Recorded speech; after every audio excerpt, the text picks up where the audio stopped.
ሰላም እንደምን አላችሁ? ሰላም ናችሁ? እኔ ጋር እግዚአብሔር የተመሰገነ ይሁን። እናታችን ቅድስት ድንግል ማርያም በመልጃ በጸሎቷ በቃል ኪዳኗ እየጠበቀችኝ እዚች ሰዓት ደርሻለሁ። እንግዲህ ዛሬ በዚህ ቪዲዮ የምንወያየው ርዕሰ ጉዳይ በጣም ትልቅና ማወቅ ያለብን ወሳኝ ነገር ነው።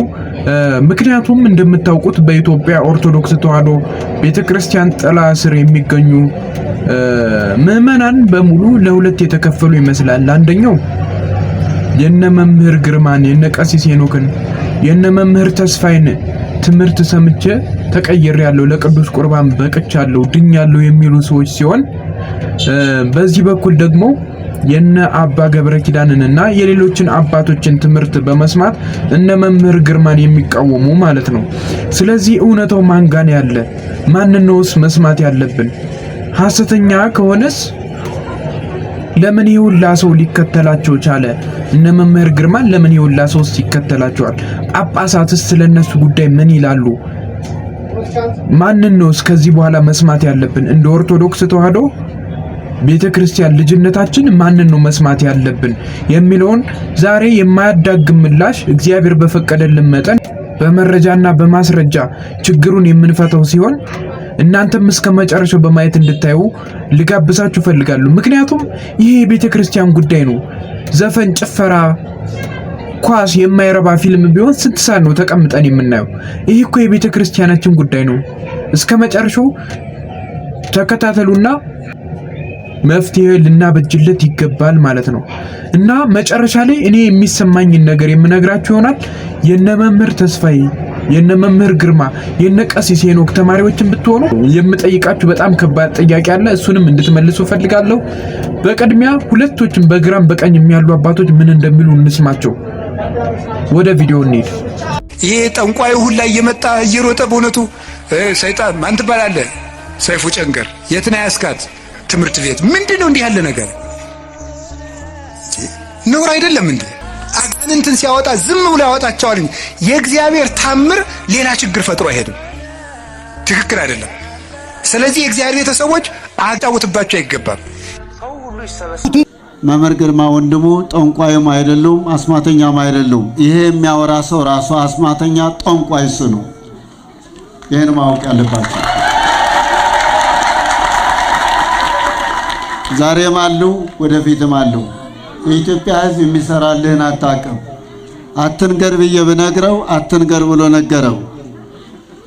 አሁንም አሉ፣ ወደፊትም ይኖራሉ። እግዚአብሔር የፈቀደላቸው ወደዳችሁም በአጋንንት መንፈስ፣ በውቃቤ፣ በዛር፣ በጥንቆላ፣ በመተት ያላችሁ በሙሉ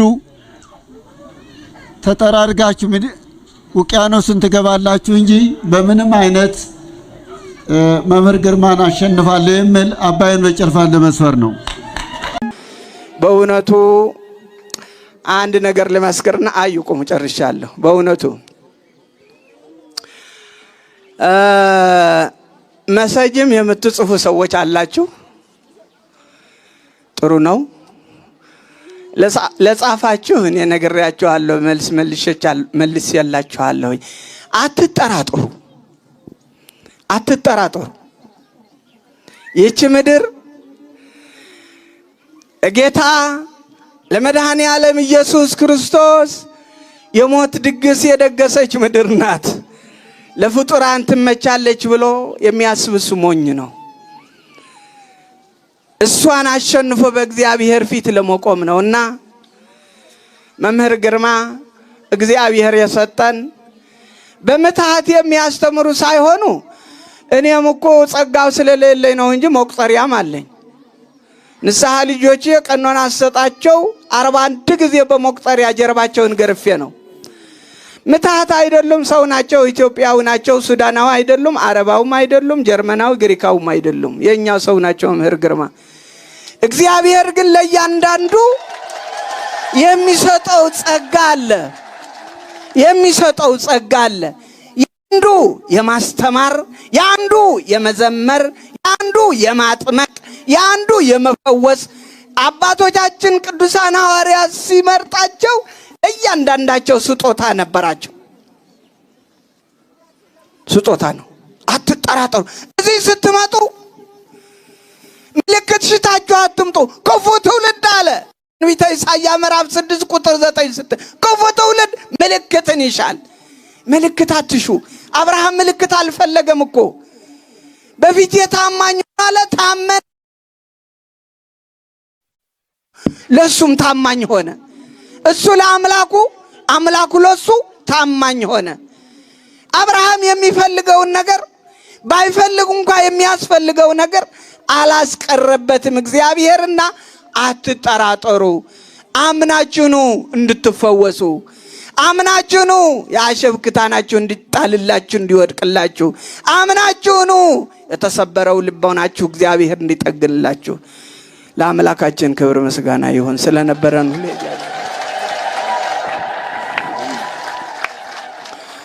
ግሩም ነው። ላስተማረን ለመከረን ለገሰጸን ልዑል አምላክ ክብርና ምስጋና ለእርሱ ይሁን። ለንቡረ እድ አባ ዮሐንስ ገብረ ሕይወት ቃለ ሕይወት ያሰማልን፣ በሕይወት በጤና ይጠብቅልን። አባታችን በእውነቱ እሳቸውም እንደዚሁ በአባትነታቸው በእውነት ብዙ ምእመናንን በጠረፍ ይልቁንም በዚህ በአፋር ክልል በእውነት የነሱን ቋንቋ በመናገር እጅግ ብዙ የሚሆኑ ሙስሊም ወገኖቻችንን አስተምረው አጥምቀው በቋንቋቸው አስተምረው አጥምቀው እዚያው ህንጻ ቤተ ክርስቲያን ሰርተውላቸው አስረክበው ቅዱስ ገብርኤልን የሰሩ እሳቸው ናቸው። የምታውቁ ሰዎች ትመሰክራላችሁ። እዚያ አሳይታ ቅዱስ ገብርኤልን ሰርተው አስረክበው ከዚያ ወደ አክሱም በእድገት የአክሱም ንቡረ እድ ሆነው የተሾሙት ይሄንን ስራ ስለሰሩ ነውና እግዚአብሔር የሰጣቸውን ጸጋ የሳቸውም እንዲጠቀሙበት እድሜያቸውን ራዝሞ ጤናቸውን ሰጥቶ ልጆቻቸው እንዲበዙላቸው የቤተ ክርስቲያን አምላክ የመንፈስ ቅዱስ ልጆቻቸው እንዲበረክቱ ያድርግልን በሉ። እግዚአብሔርን አመስግኑ እስኪ ልል ብላቸው። እንግዲህ እንዲህ ፀሐይ እንደተቃጠላችሁ አትቀሩም። በእውነቱ ታላቁ አባታችን በእውነት የዘመናችን መፍትሄ የዘመናችን መድኃኒት የሆኑት መላከ መንክራት ግርማ ወንድሙ ጸበሉን ያው አይወርዱም እንደሌላው ቀን ግን ዚያታች አይወርዱም። እዚሁ ሆነው ዙሪያውን ጸበል ሳያጠምቋችሁ ጸበሉ ሳይደርሳችሁ ስለማትሄዱ እንዲህ ፀሐይ መቷችሁ አትቀሩምና አይዟችሁ። ወደ መላከ መንክራት ወንድሙ ወደ አባታችን መልሳችኋለሁ። በስመ አብ ወወልድ ወመንፈስ ቅዱስ አሐዱ አምላክ አሜን። የተከበሩ አባታችን ንቡረ እድ አባ ዮሐንስ ገብረ ሕይወት ሊቀ ሕሩያን ኤፍሬም ጥላሁን፣ የትላልቅ አድባራት አባቶች፣ ካህናት፣ ዲያቆናት፣ መነኮሳት ሁላችሁም የእግዚአብሔር ቤተሰቦች እንደምን ዋላችሁ? ልዑል እግዚአብሔር ዛሬም ዘወትርም ለዘላለም ስሙ የተመሰገነ ይሁን። የተባረክ እግዚአብሔር አምላከ አበዊነ የአባቶቻችን አምላክ እግዚአብሔር ስሙ የተመሰገነ ይሁን። ይሄ ጉባኤያችን ችግሮችን ብቻ አይደለም ያሳለፈው ብዙ ትምህርቶችን ነው። ብዙ መንፈሳዊ ዕውቀቶችን በጠላት ላይ መሰልጠንንና መጠንከርን ከዚህ አልፎ የውጭው ዓለም ሌሎቹ ነጮቹ እንደገና መንፈሳዊ ብስለት እየተማሩ ነው። የኛው የሚሆኑት የሚሽለኮለኩት ምቀኝነት፣ ክፉ ባህሪ፣ ክፉ ጠባይ ከደማቸው ጋር ያለም ቢያንስ የሆነ ስፍራ ላይ ዝም ያሉበት ነው። እግዚአብሔር ዝም ያሰኛል። እግዚአብሔር ምን ያሰኛል? ዝም። ለበጎውም ለመልካሙም ዝም ያሰኛል። ከአቅም በላይ ነው። የማንም ፈቃድ አይደለም እኮ የማንም ፈቃድ የማንም በጎ የሰው ሕሊና ፈቃድ አይደለም። የእግዚአብሔር በጎ ፈቃድ ከሆነ ምንም ማድረግ አይቻልም። እስካሁንም የኖርነው በእግዚአብሔር ኃይልና በሰማይ በጎ ፈቃድ እንጂ በሰዎች ማሳደድ፣ በሰዎች ሹክታ፣ በሰዎች የአንደበት ሩምታ ከውስጥ ጀምሮ እስከ ውጭ ድረስ ያለ የክፋት ጋጋታ የእግዚአብሔርን ስራ አያቆመው።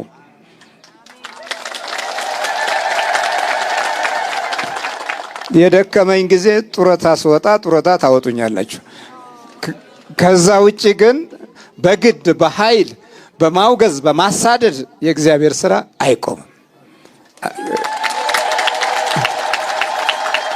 ደግሞ በእልህም ከሆነ የእግዚአብሔር ስራ አይቆምም። እኛ ኢትዮጵያውያን መሰረታዊ ችግሮች አሉብን። አንደኛው የደም እልህ አለብን፣ የአጥንት እልህ አለብን፣ የነፍስ ክፋት እልህም አለብን፣ የምቀኝነት እልህ አለብን። ብዙ እልሆች አሉብን። ግን እነዛን ሁሉ ዝም የምናደርገው በእግዚአብሔር ጸጋና ኃይል ነው። ወደሱ ስንቀር ክርስቶስ ሁሉንም ዝም አሰኝቷላ። በሞቱ ሞትን ሽሮ፣ በርኅራኄው ድዌዎችን ፈውሶ፣ በጸጋው በሚሰጠን ጸጋና ኃይል በእግዚአብሔርነቱ ደግሞ ሁሉንም ጎብኝቶ የይቅርታ ኃይል ሰጥቶ ወደ ሰማይ ከፍ ከፍ ብሏል። አረገ አይደል ያልነው? ታዲያ ሲያርግ ብቻ እንዲሁ አልቀረም። እንዲህ አለ፣ እኔ እስከ ዓለም ፍጻሜ ድረስ ከእናንተ ጋር ነኝ። በቃ ከኛ ጋር ነው ማለት ነው። ከቤተ ክርስቲያን ጋር ነው። አይ ከእናንተ ጋር አይሆንም አስማት ነው የምትሉኝ ከሆነ ይቻላል። እስቲ እንግዲህ እኔ አስማት ካወጣችሁልኝ ጀግኖች ናችሁ፣ እሸልማችኋለሁ። ግን የሚወጣ አስማት አይደለም፣ የሚያስወጣ የእግዚአብሔር ኃይል ነው። ለምን? ይሄ ደግሞ እንዲሁ አልተገኘም። በአምልኮት ነው የሚገኘው። በመንበርከክ የክርስቶስ ስጋና ደም በመውሰድ ቃሉን በሕይወት ውስጥ በማጥናት ርኅራኄ በማሳየት ለሌላው ታዛዥ በመሆን በኩራትና በትዕቢትም አይደለም፣ ዝቅ በማለት። አንዳንድ ጊዜ ደበሎ እንድለብስ ትፈልጋላችሁ መሰለኝ። የሆነ ነገር ለብሶ በባዶ እግር ምናምን የሚሄድ ነገር ትፈልጋላችሁ። ዘመኑ እንደዛ አይደለማ። ያ የሆነበት ጊዜ ሌላ ነው። አሁን ያለንበት ሌላ ነው። ድሮ በደመና ሄዱ፣ ዛሬ በመኪና ሄደን ብናገለግል ምንድን ነው ክፋቱ? ታዲያ ምን ዋጋ አለው? ሀሳባችን የተለየ ነው።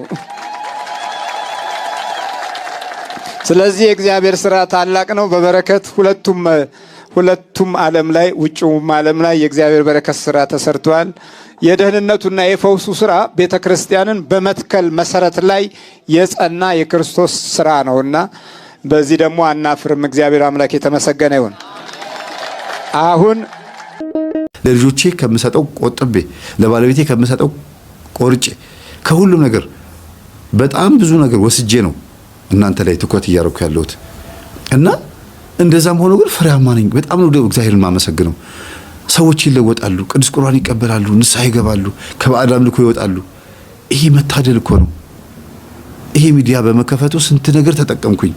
በጣም ብዙ ሰዎችን የጠቀምኩት በእኔ በኃጢአተኛው ይሄን ከሰራ ህይወታቸውን ዘግተው ገዳም ገብተው የሚጸልዩ አባቶች ስንት ሰው እያዳኑ እንደሆነ በዚህ ማሰብ ይቻላል። እና እግዚአብሔር ሁላችንንም ይማረን። መጥፎ ኮሜንት የምትጽፉ ሰዎች በርቱ፣ ግን ንስሐ ግቡ። መጥፎ ኮሜንት እኛን ምንም አያደርገንም። እኛ እየቀጠልን ያለ ነው።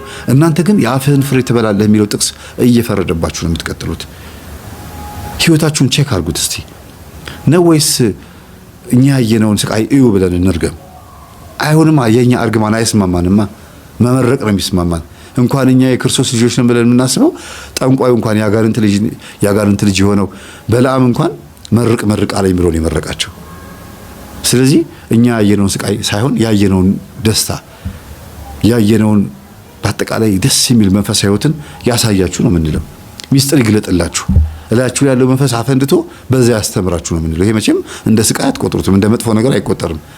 የተደበቀውን አጋንንት የያዘላችሁና በግምት የምታወሩበትን የእውነት ያርግላችሁ። በግምት አውርታችሁ ከምትነቀፉ የእውነት አይታችሁ የእውነት አውርታችሁ ፍሬያማ ሁኑ።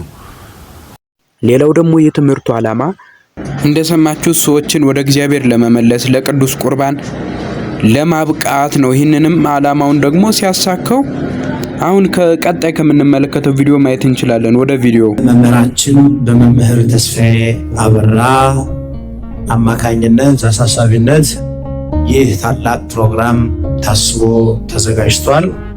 ቅዱስ ቁርባን በምንቀበልበት ሰዓት ሶስት ነገሮች በሕይወታችን ላይ ይከናወናሉ። አንደኛ ዋናው የዘላለም ሕይወት እንወርሳለን። እሱም በዚህ ምድር ላይ ሆነን ገነት መንግሥተ ሰማያት እንደምንገባ እግዚአብሔር እንደፈቀደልን ማረጋገጫ መታወቂያችን ነው ቅዱስ ቁርባን። ሁለተኛ በዚህ ምድር ላይ ንጉሥና ነገሥታቶች ነን። ሶስተኛው ደግሞ በሽታዎች፣ ችግሮችና የተለያዩ እርኩሳን መናፍስቶች እኛ ላይ የሚያሴሩብን ነገር በሙሉ ስራ አይኖረውም፣ ስልጣን አይኖረውም። እየተቀመጠ ላያችን ላይ እርኩስ መንፈስ እንኳን እያለ ሕይወት ሆኖን ኢየሱስ ክርስቶስ የዘላለም ሕይወት ሰጥቶን ሰውነታችን ስጋችን ከነፍሳችን ጋር ታርቆ ሰይጣን እያየ ቅጥል የሚልበት ትልቅ የሆነ እጅግ በጣም ሰፊ የሆነ ጥልቅ የሆነ ሚስጥር ነው ቅዱስ ቁርባን። የዘላለም ሕይወትን ለመውረስ ብሎ ንስሐ ገብቶ ኃጢአቱን በንስሐ አባቱ አስወግዶ ቅዱስ ቁርባን ሲቀበል የዛን ሰዓት ሌላው ትርፍ ነገር ሁሉ ይጨመርለታል። አስቀድማችሁ ምን ፈልጉ ነው የተባለው? ጽድቁንና መንግስቱን ፈልጉ፣ ሌላ ሁሉ ይጨመርላችኋል። እግዚአብሔር አምላክ ይጨምርልን። እንግዲህ እንደሰማችሁት ነው የሁለቱንም መምህራን ሐሳቦች፣ የሁለቱንም ወገን ያሉትን ሐሳብ በሙሉ አሳይቻችኋለሁ። እንግዲህ እኔ ከዚህ ጋር ልነግራችሁ የምፈልገው የመምህር ተስፋዬ፣ የቀሲስ ሄኖክ፣ የመምህር ግርማ ተማሪዎች የሆናችሁ በሙሉ አባ ገብረ ኪዳን ሌሎችንም አባቶችን መጥላት የለባችሁም። እንዲሁም ደግሞ የአባ ገብረ ኪዳን የሌሎችም አባቶች ተማሪ የሆናችሁ በሙሉ ደግሞ ቀሲስ ሄኖክን፣ መምህር ተስፋዬን፣ መምህር ግርማንና ሌሎችንም አባቶችን መጥላት አለመከታተል የለባችሁም ብዬ አስባለሁ። ምክንያቱም ሁለቱም ጋር እውነት ስላለ መምህር ተስፋዬንም እንደምናየው በቤተ ክርስቲያን አገልጋይነት ስም የሚነግዱ ሰዎችን የሚቃወም ሰዎችን ለቅዱስ ቁርባን የሚያበቃ አጋንንት የሰው ልጆች ጠላት እንደሆነ እናሸንፈውም ደግሞ በእግዚአብሔር ኃይል እንደሆነ ባዕድ አምልኮ ማምለክ እንደሌለብንና ሌሎችንም በጣም ብዙ ጠቃሚ ስራዎችን ሰርቷል። እንዳሳዋያችሁ እንግዲህ ብዙ ሰዎችን ለቅዱስ ቁርባንና ወደ ሃይማኖታቸውም እንዲመለሱ ያበቃ ድንቅ መምህር ነው። አባ ገብረ ኪዳንም እንግዲህ እንደምታውቋቸው አንደበታቸው ጣፋጭ፣ በወንጌል በትምህርት ሰዎችን የሚፈውሱ ድንቅ አባት እንደሆኑ እናውቃለን፣ እንረዳለን። ስለዚህ ማድረግ ያለብን ብዬ የማስበው ሁለቱንም አቻችልን ብንሰማቸው፣ እንደውም ከቻለን ብናስታርቃቸው፣ በሀሳብ እንዲግባቡ ብናደርግ ብዬ አስባለሁ። ምክንያቱም ሁለቱም የቤተ ክርስቲያን መምህራን አባቶች ስለሆኑ እንደዚህ የሚነጋገሩት እንደዚህ የሚወቃቀሱት ታፈርኩ አይመልሰኝ የሚል ሰጣ ገባ ውስጥ ሆነው ነው እንጂ እያወቁት ነገር ነው። የታወቀና ግልጽ የሆነ ጉዳይ ነው። ስለዚህ እኔ እነ መምህር ተስፋዬንም ብዙ ስህተት አላየሁባቸውም። እንግዲህ መንፈስ መለፍለፍም ከሆነ አቡነ ተክለ ሃይማኖት ገድል ላይ ሌሎችም ቅዱሳን አባቶቻችን ገድል ላይ የተጻፈ ነገር ነው። ኢንተርቪው ማድረግ አይቻልም የሚል ከሆነም ደግሞ መጽሐፍ ቅዱስ ላይ ጌታችን ኢየሱስ ክርስቶስ አንተ ስምህ ማን ይባላል ብሎ ጠይቆታል። እንግዲህ ጌታችን ሁሉን አዋቂ የሚሳነው ነገር የሌለ ኩላሊትን ልብን የሚመረምር እንደሆነ እናውቃለን። ስለዚህ ጠፍቶት አይመስለኝም ያጋንንቱ ስም። ግን ለኛ ለሰዎች ለአገልጋያን ለሐዋርያት እንዴት ማስወጣት እንዳለባቸው መጠየቅ እንዳለባቸው ለማስረዳት የተናገረው ነው እንጂ ሌላ ደግሞ በብሉይ ኪዳን ላይ መጽሐፈ መቃብያን ሳልስ 3 ላይ ስለ ሰይጣን እንዴት አድርጎ ምን አይነት ሰዎች ለሱ እንደሚመቹ እንዴት አድርጎ እንደሚያስታቸው ምን አይነት ሰዎች ደግሞ ለሱ ጠላት እንደሆኑ በሚገባ ያስረዳል። ስለዚህ ይህንን አቻችለን መስማት አለብን ብዬ አስባለሁ። ሰይጣን የለፈለፈው ነገር በሙሉ መታመን አለበት ወይ እውነት ነው ወይ ለሚለው ጥያቄ ደግሞ እንግዲህ ጌታችን በመጽሐፍ ቅዱስ ላይ አጋንንትን በሚያስወጣበት ጊዜ አንተ የሕያው እግዚአብሔር ልጅ ክርስቶስ ነህ እያለ ይናገር ነበር እና እዚህ ጋር እንደምናየው አልዋሽም። ደግሞ ሌላ መጽሐፍ ቅዱስ ላይ ሰይጣን የሐሰት አባት ውሸታም እንደሆነ ይናገራል። ስለዚህ ማወቅ ያለብን ነገር ሰይጣን የሚዋሽበትም ሁኔታ አለ፣ እውነት የሚናገርበትም ሁኔታ አለ። ተክለ ሃይማኖት ገድል ላይ ደግሞ እዛ ፊት ላይ የነበረው አጋንንት ተናግሯል። በቃ እውነቱን ታልተናገር ካለቅም ሲለው ጊዜ ተክለ ሃይማኖት የሚያመልኩትን ሰዎች በዚህ ሰው አምላክ እመኑ፣ እኔንም የፈጠረ እኔንም እናንተንም የፈጠረ የዚህ ሰው አምላክ ነው ብሎ እውነቱን እንዲናገር አድርጎታል። ስለዚህ ፍጹም ውሸት ብቻ ይናገራል የሚለውን ሰው ማመን ያለብን እውነትም የሚናገርበት ሁኔታ አለ። ለምሳሌ አንድ ሌባ ውሸታም ሐሰተኛ እንደሆነ የምናውቀው ነገር ነው። ነገር ግን ድብደባ ሲጸናበት ስቃይ ሲበዛበት እውነቷን ይናገራል። አዎ ሰርቄያለሁ፣ በዚህ መልኩ ነው የሰረቅኩ ብሎ እውነቷን የሚናገርበት ሁኔታም አለ። ስለዚህ ይህንን ተረድተን እንደውም ብናስማማቸው አገልግሎታቸውን በሰፊ ቢጀምሩ ብዬ አስባለሁ። የእናንተን ደግሞ ሀሳብ ጠይቃለሁ። ሌላው ደግሞ የመምህር ተስፋዬ፣ የመምህር ግርማ፣ የቀሲስ ሄኖክ ተማሪዎችን ጥያቄ አለ ብዬ ያልኳችሁ በእነሱ ትምህርት እውነትን ተቀይራችኋል ወይ? አባቶች እንደሚሉት ነው ወይ? ሐሰተኛ ናቸው ወይ? የውሸት ነው ወይ ትምህርታቸው? ስለዚህ እስኪ ይህንን ለማረጋገጥ ይጠቅመን ዘንድ እኔ በመምህር ተስፋዬ ትምህርት በዚህ መልኩ ተጠቅሜያለሁ። ከእንደዚህ አይነት ህይወት ወጥቻለሁ።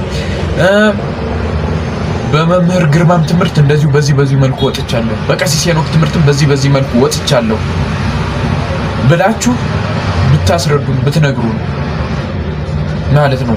በአባ ገብረ ኪዳን ትምህርትም የተለወጣችሁ ሰዎች አዎ በዚህ ትምህርታቸው ተለውጠናል ብላችሁ ሐሳባችሁን ብታቀርቡ ብዬ አስባለሁ። በቀጣይ ደግሞ በጣም በተሻሉ መረጃዎች ቤተክርስቲያንን በሚጠቅም መንፈሳዊ ህይወታችንን በሚያሳድግ ልዩ ትምህርቶችና ቪዲዮዎች ወደ እናንተ ስለምደርስ ሰብስክራይብ በማድረግ ቤተሰብ ሁኑ።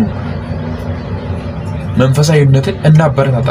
ፕራንክ ብሰራ ዓለማዊ ነገር ብሰራ እንደምታበረታቱ ያውቃሉ። ይሄ ግን መሆን የለበትም።